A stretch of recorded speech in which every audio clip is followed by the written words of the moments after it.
الحمد لله نحمده ونستعينه ونستغفره ونؤمن به ونتوكل عليه ونعوذ بالله من شرور أنفسنا ومن سيئات أعمالنا من يهده الله فلا مضل له ومن يضلله فلا هادي له ونشهد أن لا إله إلا الله وحده لا شريك له ونشهد أن سيدنا مولانا محمدا عبده ورسوله أرسله الله إلى كافة للناس بشيرا ونذيرا وداعيا إلى الله بإذنه وسراجا منيرا فأعوذ بالله من الشيطان الرجيم بسم الله الرحمن الرحيم فمن كان يرجو لقاء ربه فليعمل عملا صالحا ولا يشرك بعبادة ربه أحدا صدق الله العظيم سبحانك لا علم لنا إلا ما علمتنا إنك أنت العليم الحكيم رب اشرح لي صدري ويسر لي أمري واحلل عقدة من لساني يفقهوا قولي إن الله وملائكته يصلون على النبي يا أيها الذين آمنوا صلوا عليه وسلموا تسليما اللهم صل على محمد وعلى آل محمد كما صليت على إبراهيم وعلى آل إبراهيم إنك حميد مجيد اللهم بارك على محمد وعلى آل محمد كما باركت على إبراهيم وعلى آل إبراهيم إنك حميد مجيد صدق اللہ۔ سننے والے میری اور ماں بہنیں، اس وقت میں نے قرآن کریم کی ایک آیت پڑھی۔ ویسے سوچ رہا تھا میں کہ ذی الحجہ کے متعلق کچھ عرض کروں گا، لیکن اس کے متعلق ہمارے مولوی محمد صاحب نے عرض کر دیا۔ اللہ ان کا کہنا قبول فرمایا اور ہم سب کو عملی جامہ پہنانے کی توفیق عطا فرمائے۔ تو میں سوچ رہا تھا، تو راستے میں سیڑھی چڑھتے چڑھتے ہوئے مجھے آیت کریمہ ذہن میں آئی کہ فمن کان یرجو لقاء ربہ فلیعمل عملا صالحا ولا یشرک بعبادۃ ربہ احدا، کہ جو انسان مرد ہو یا عورت اپنے رب کی ملاقات کی تمنا کرے تو چاہیے کہ وہ عمل نیک کرے، عمل صالح کرے، اور اس عمل صالح کو اخلاص کے ساتھ کرے، اور اپنے عمل کو ریا سے پاک و صاف کرے۔ جو انسان اخلاص کے ساتھ عمل صالح کرے گا، اللہ تعالیٰ کی ملاقات اور اللہ کی رضامندی اس مرد عورت کو نصیب ہوگی۔ تو اللہ سے دعا کرے کہ اللہ ہمیں اور آپ کو عمل صالح کی توفیق دے، اور عمل صالح کے ساتھ اللہ ہمیں اخلاص کی بھی توفیق دے۔ اخلاص کے ساتھ جتنا عمل کیا جاوے گا میری ماں اور بہنیں، وہ عمل اللہ کے دربار عالی میں قابل قبول ہوگا، اور اگر میرے اور آپ کے عمل میں اخلاص نہیں تو عمل بیکار ہو جائے گا، نیکی برباد، گناہ لازم ہوگا۔ اس لیے ایک صحابی رضی اللہ عنہ فرماتے ہیں، شداد ابن اوس رضی اللہ عنہ فرماتے ہیں، نبی کریم صلی اللہ علیہ وسلم نے فرمایا کہ مجھے تم پر شرک اصغر کا بہت خوف ہے، یعنی تم نماز پڑھو گے تو ریا کے لیے پڑھو گے۔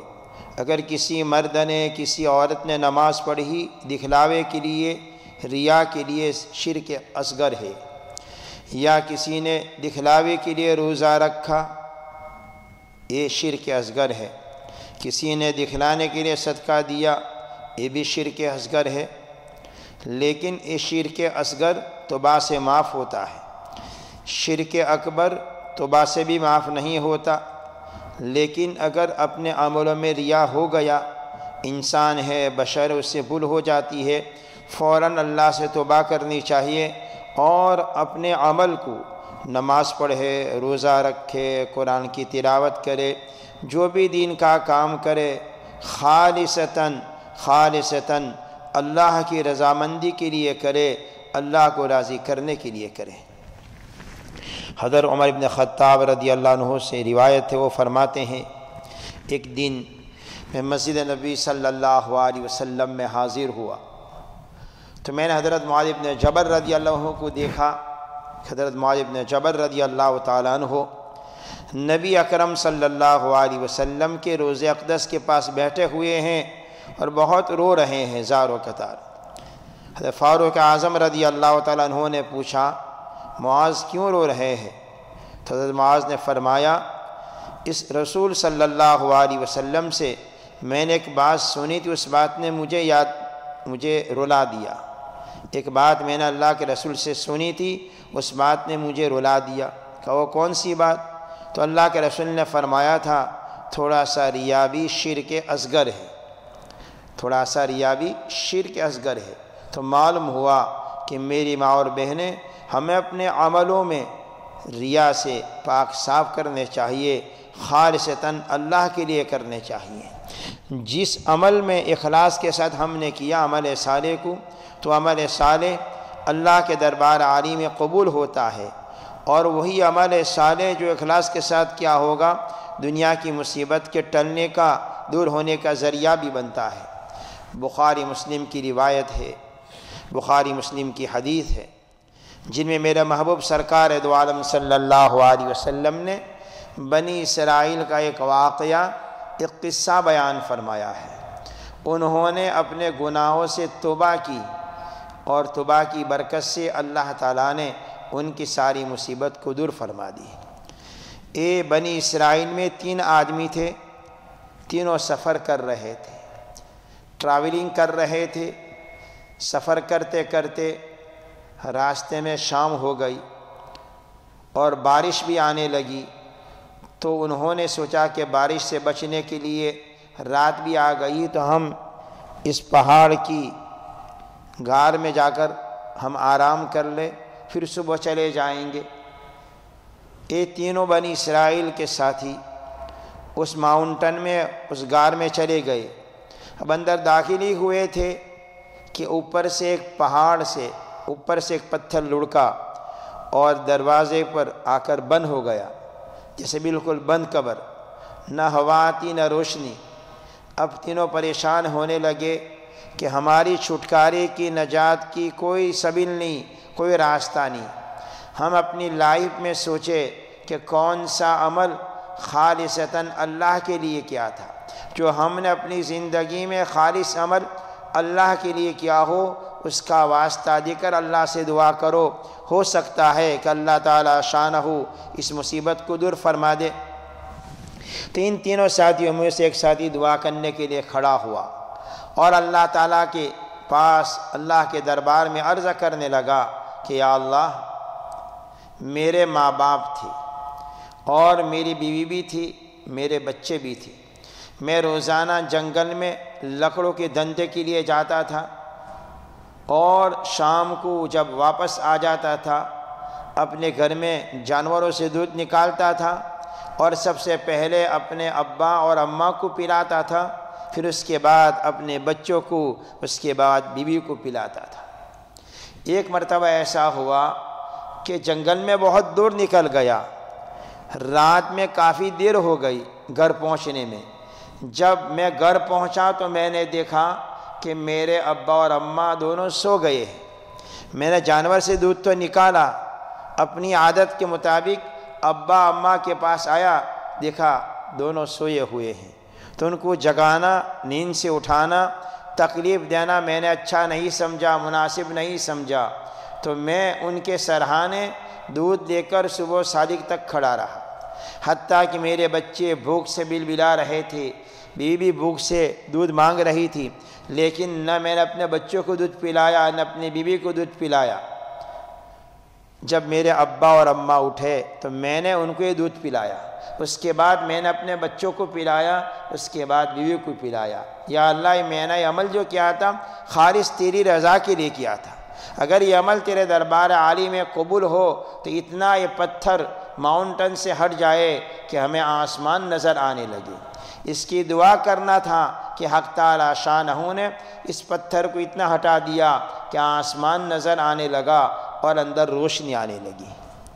اب دوسرا ساتھی دعا کرنے کے لیے کھڑا ہوا، وہ اللہ تعالیٰ سے عرض کرنے لگا کہ یا اللہ، میری ایک چچا زاد بہن تھی جس کے ساتھ مجھے بہت پیار تھا، مجھے بہت لگاؤ تھا، اور مجھے دنیا میں سب سے زیادہ محبوب و پیاری تھی۔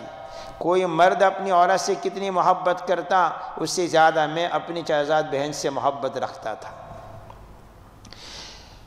میں نے اس سے درخواست کی ملنے کی، تو اس نے کہا جب تک آپ 100 دینار مجھے نہ دو آپ مجھے مل نہیں سکتے تنہائی میں۔ تو میں نے محنت کر کے کوشش کر کے 100 دینار مثلاً 100 پاؤنڈ تیار کر لیے، اور میں نے اس سے بلایا، ہم خلوت میں تنہائی میں ہو گئے، میں نے پیسے بھی اس کو دے دیے، لیکن چچزاد بہن نے کہا کہ بھائی اللہ سے ڈر، اللہ کا تقوی اختیار کر۔ یہ فرمانا تھا کہ میں فوراً ہٹ گیا اور اس جگہ سے باہر چلا گیا، یہ 100 دینار بھی میں نے اس کو دے دیے۔ یا اللہ میں اگر گناہ سے رک گیا تو تیرے خوف سے رک گیا تھا، تو اگر یہ عمل تیرے دربار عالی میں قبول ہے تو یا اللہ اسے منظور فرما لے، اور ہم جس مصیبت میں مبتلا ہے اس مصیبت سے ہم کو چھٹکارا عطا فرما۔ یہ دعا کرنا تھا کہ اس کی دعا بھی قبول ہو گئی، پتھر پہاڑ کا ہٹ گیا، لیکن ابھی باہر نہیں نکل سکتے تھے۔ تو تیسرا آدمی ان کا کھڑا ہوا دعا کرنے کے لیے، یا اللہ میں نے چند مزدوروں کو اپنے گھر پر کام کرنے کے لیے چند مزدوروں کو رکھا تھا، ان مزدوروں نے اپنا کام پورا کر لیا، میں نے سب کو اپنی اپنی مزدوری دے دی، اپنا اپنا ویج دے دیا۔ اخیر میں ایک مزدور کو اپنا ویج دیا، مزدوری میں نے دی تو اس نے انکار کر دیا، نہیں لیا اور چھوڑ کر چلا گیا۔ اب میں نے سوچا یا اللہ کیا کروں، اس مزدور نے صبح سے شام تک میرے گھر پر کام کیا، لیکن میں نے مزدوری دی لیکن نہیں لی اس نے، اور چھوڑ کر چلا گیا، اب میں کیا کروں؟ تو یا اللہ میں نے جو مزدوری یہ چھوڑ کر چلا گیا تھا اس مزدوروں کو میں نے بزنس میں لگا دیا، اس کے ذریعے کچھ گائے خریدی، پھر پروفٹ ہوا تو کچھ بھینس خریدی، پھر پروفٹ ہوا تو کچھ بکریاں خریدی، بہت ساری جائیداد اس سے میں نے چند سالوں میں کر لی۔ چند مدت کے بعد وہ مزدور میرے پاس آیا اور کہنے لگا کہ میری مزدوری مجھے دے، میں تو میری مزدوری تیرے پاس لینے کے لیے آیا ہوں۔ تو میں نے کہا کہ جتنے گائے کا ریوڑ ہے، بھینسوں کا ریوڑ ہے، بکریوں کا ریوڑ ہے، یہ جتنی جائیداد مال و دولت دکھتا ہے سب تیری ہے، تو لے جا۔ تو مزدور مجھ سے کہنے لگا ارے بھائی میرا مخل مت کر، میری مذاق مت کر، میرا ذوق مت کر۔ اس نے کہا میں سچ کہتا ہوں تیری ہی مزدوری ہے، تو چھوڑ کر چلا گیا تو میں نے تیری مزدوری بزنس پہ لگا دی، جتنا پروفٹ ہوا یہ سب تیرا ہے، سب کچھ تو لے جا، یہ اللہ کے واسطے تیرا ہے۔ یا اللہ میں نے اس کو کہا تو سارا سامان لے گیا، ان میں سے ایک چیز بھی اس نے نہیں چھوڑی، بہت خوش ہو گیا وہ۔ یا اللہ میں نے عمل خالصاً تیرے لیے کیا تھا، اگر یہ عمل تیرے دربار عالی میں قبول ہے تو ہم جس مصیبت میں مبتلا ہے اس مصیبت کو ہم سے دور کر دے۔ یہ دعا کی، چنانچہ پہاڑ سے پتھر ماؤنٹن سے ہٹ گیا اور تینوں کے لیے راستہ کھل گیا، ہموار ہو گیا، اور تینوں عافیت کے ساتھ نکل گئے۔ تو ان تینوں نے، بنی اسرائیل کے آدمی تینوں نے اپنا عمل اخلاص کے ساتھ کیا تھا، اللہ کی رضا کے ساتھ کیا تھا۔ تو جو عمل میری ماں اور بہنیں اور گھر پر سننے والی میری ماں اور بہنیں بھائیوں، جو عمل ہم اخلاص کے ساتھ کریں گے خالصتاً اللہ کے خوشنودی کے لیے، چاہے وہ چھوٹا عمل ہو بڑا عمل ہو، اللہ کی رضا کے ساتھ کریں گے اور اس کا وسیلہ دے کر واسطہ دے کر دعا کریں گے، خدا پاک کی قسم وہ ہماری دعا قبول ہوگی اس کے عمل کے بدلے میں۔ اگر عمل کتنا بڑا ہے لیکن میرے اور آپ کے عمل میں اخلاص نہیں تو عمل پھر اللہ کے دربار میں قابل قبول نہیں ہوتا، وہ عمل منہ پر مار دیا جاتا ہے۔ تو قرآن نے فرمایا فَمَنْ كَانَ يَرْجُو لِقَاءَ رَبِّهِ فَلْيَعْمَلْ عَمَلًا صَالِحًا۔ جو بھی انسان مرد ہو عورت اپنے رب کی ملاقات کرنا چاہے، خوشنودی کے ساتھ ملنا چاہے تو ان کو چاہیے کہ عمل صالح کرے، خالصتاً عمل صالح کرے اخلاص کے ساتھ، وَلَا يُشْرِكْ بِعِبَادَةِ رَبِّهِ أَحَدًا، اللہ کی عبادت میں کسی غیر کو شریک نہ کرے۔ میری ماں اور بہنیں، نفس و شیطان ہمارا دشمن ہے، کس وقت مجھے آپ کو ورگلا دے بہکا دے ہم کچھ نہیں کہہ سکتے۔ اس لیے بنی اسرائیل کا ایک واقعہ ہے کہ بنی اسرائیل میں ایک بہت بڑے بزرگ تھے، بڑے اللہ والے تھے، اپنی عبادت گاہ میں وہ عبادت کیا کرتے تھے، لوگ ان کے پاس آتے جاتے رہتے تھے۔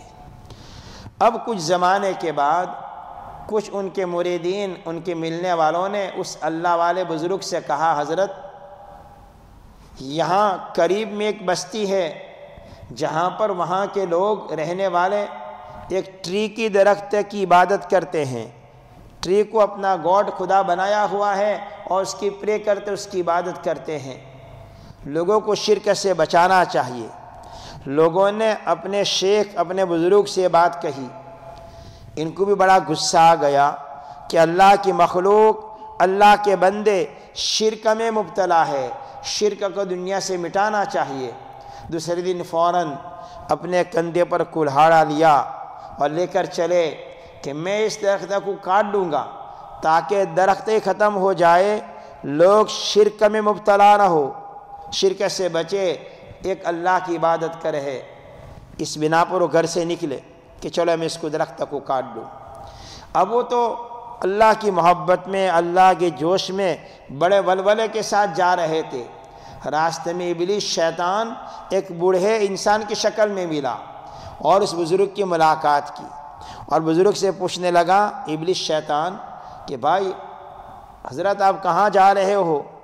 کہاں ہے؟ سننے میں آیا فلاں جگہ پر درخت ہے، لوگ اس کی عبادت کرتے ہیں، لوگ شرک میں مبتلا ہے، اللہ کی عبادت کو چھوڑ دی ہے، درخت کو اپنا گاڈ و خدا بنا لیا ہے، میں اس درخت کو کاٹنے کے لیے جا رہا ہوں۔ تو بوڑھے ابلیس نے کہا آپ ہرگز کاٹ نہیں سکتے۔ اس نے کہا میں کاٹوں گا۔ اب دونوں میں فائٹنگ ہونے لگی، جھگڑا ہوا، فائٹنگ ہوئی۔ تو تھوڑی دیر کے بعد اس اللہ والے نے شیطان ابلیس جو انسانی شکل میں تھا گلے میں پکڑا اور نیچے پٹک دیا، ڈال لیا اور ان کے سینے پر، چھاتی پر بیٹھ گئے۔ اب اس نے بہت معافی مانگی، ابلیس شیطان نے چھوڑ دیا۔ پھر چلتے رہے۔ پھر ابلیس کہنے لگا حضرت اس درخت کو کاٹنے سے کیا فائدہ، اس میں آپ کو کیا ملے گا؟ اطراف میں بہت سارے اللہ کے نبی ہیں، اگر اللہ چاہتا تو کسی نبی کو بھیج دیتا، یا کوئی نبی کسی کو حکم دے کر کٹوا دیتا۔ آپ اتنی تکلیف زحمت کیوں فرماتے ہیں؟ اس کے کاٹنے سے کیا فائدہ؟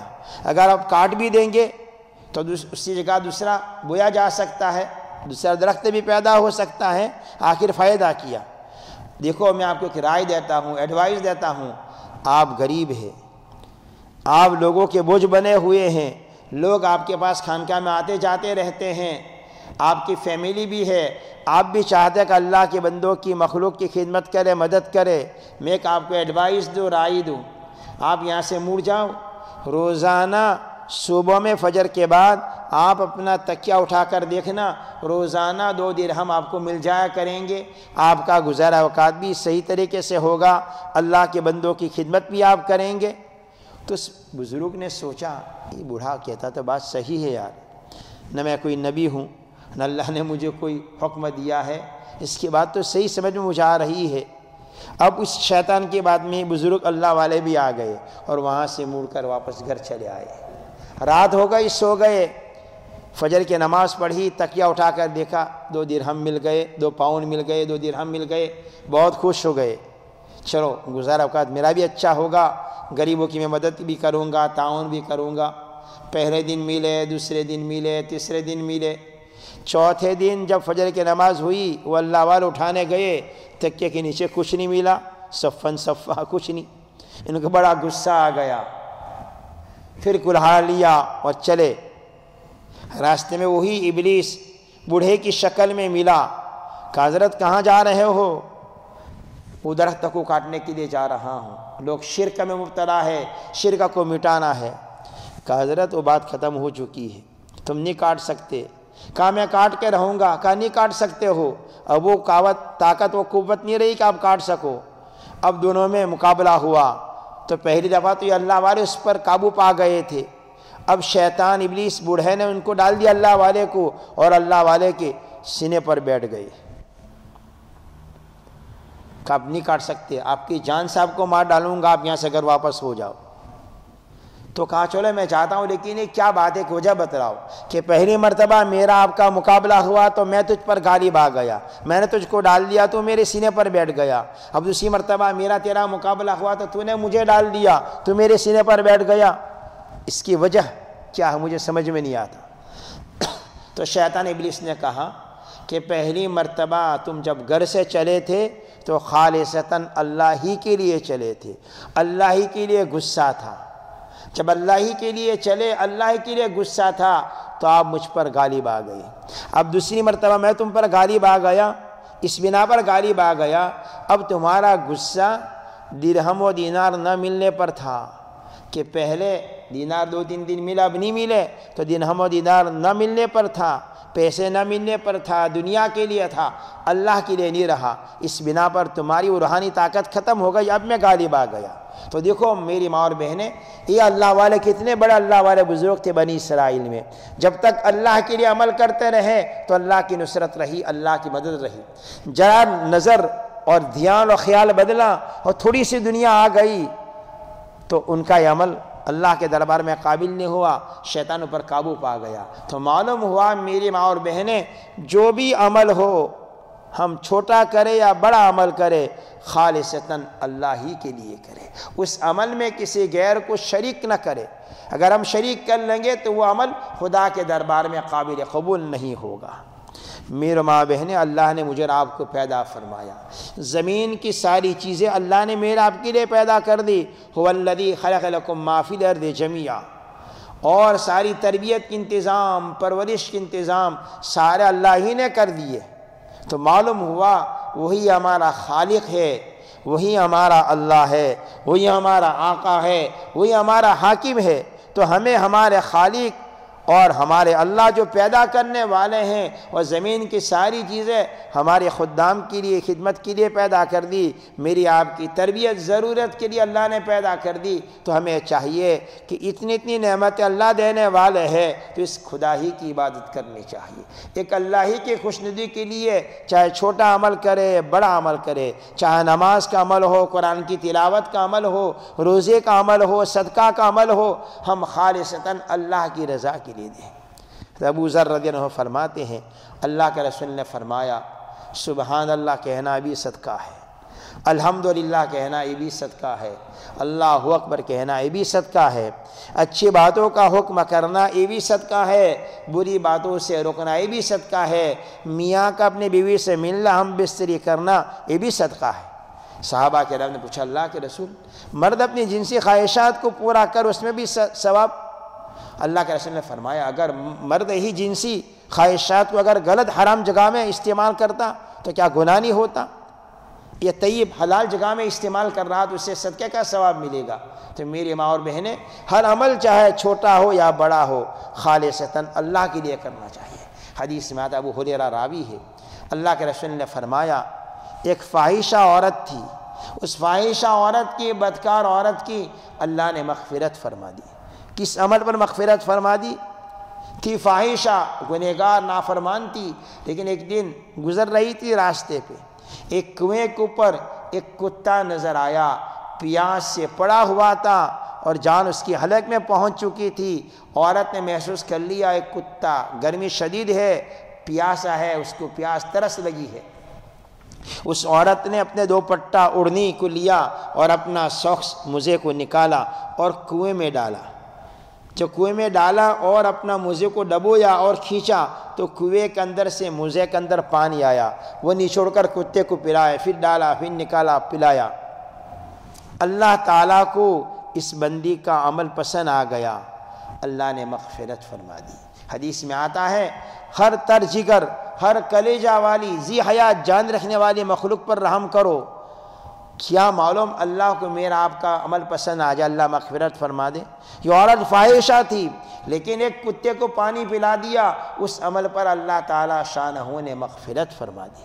تو میری ماں اور بہنیں، ہم کچھ نہیں کہہ سکتے کون سا عمل خدا کے دربار میں پسند آ جائے اور میرا اور آپ کا کام بن جائے۔ اس لیے ہمیں چاہیے کہ ہم اپنے عملوں میں خالصتاً اخلاص کے ساتھ کریں اور اللہ کی رضا کے لیے کرے، دوسرے کو دکھلاوے کے لیے نہیں۔ اللہ کے گھر میں دے رہے، مسجد میں دے رہے ہیں، دوسرے کو دکھلاوے کے لیے نہیں، میری اللہ کے رضا کے لیے۔ اللہ نے مجھے نعمت دی، دولت دی، میں اللہ کو دے رہی ہوں اللہ کی رضا کے لیے۔ اللہ مجھ سے مانگ رہا ہے، اللہ کو میں دے رہی ہوں، اللہ کو دے رہا ہوں، اللہ نے مجھے دیا، اللہ کو مجھے دینا، وَاقْرِضُوا اللَّهَ قَرْضًا حَسَنًا، اللہ کی رضا کے لیے دو، اللہ کی رضا کے لیے نماز پڑھو، اللہ کی رضا کے لیے۔ کوئی دوسرا دیکھ کر اپنی نماز کو لمبی کر دے، مجھے اللہ والی کہے یا اللہ والا مجھے کہے، نماز کو لمبی کر دیا تو میری اور میری نماز اللہ کے لیے کہاں رہی، دوسروں کے لیے ہو گئی۔ تو نماز جیسی عبادت اللہ کے لیے کرو، قرآن کریم کی تلاوت کرو تو اللہ کا کلام ہے، اللہ راضی ہو جائے، قرآن کی تلاوت کی برکت سے اللہ کا قرب ہوگا اور ہی تلاوت مغفرت کا ذریعہ بنے گی۔ خالص اللہ کے لیے کرو، صدقہ دو تو اللہ کے لیے، نماز پڑھو تو اللہ کے لیے، قرآن پڑھو تو اللہ ہی کے لیے، جتنے دینی امور جتنے دینی کام کرو خالصتاً اللہ کے لیے کرو۔ بچوں کی تربیت بھی کرو اللہ کے لیے، شوہر کی خدمت بھی کرو تو اللہ ہی کے لیے۔ تمہارا شوہر ہے تو اگر شوہر کی خدمت اللہ کی رضا کے لیے کرو گے تو اس پر بھی اجر ثواب ملے گا، اور ہو سکتا ہے یہ عمل پسند آ جائے، اللہ میں مغفرت فرما دے۔ تو میرے ماں اور بہنیں چند کلمات میں نے عرضہ کر دیے، اللہ تعالیٰ سے دعا کرے اللہ ہم تمام کو اپنے عملوں میں اخلاص نصیب فرمائے اور عمل صالح کی توفیق عطا فرمائے، اور ہر عمل میں اللہ کی رضامندی ہو، اللہ کی خوشنودی ہو۔ جس عمل میں اللہ کی رضامندی خوشنودی ہوگی وہی عمل قابل قبول ہوگا، اور جس عمل میں اللہ کی رضامندی اللہ کی خوشنودی نہیں ہوگی وہ قابل قبول نہیں ہوگا۔ یہ چند کلمات میں نے عرضہ کر دیے، اللہ تعالیٰ سے دعا کر اللہ قبول فرمائے، وما علینا الا البلاغ۔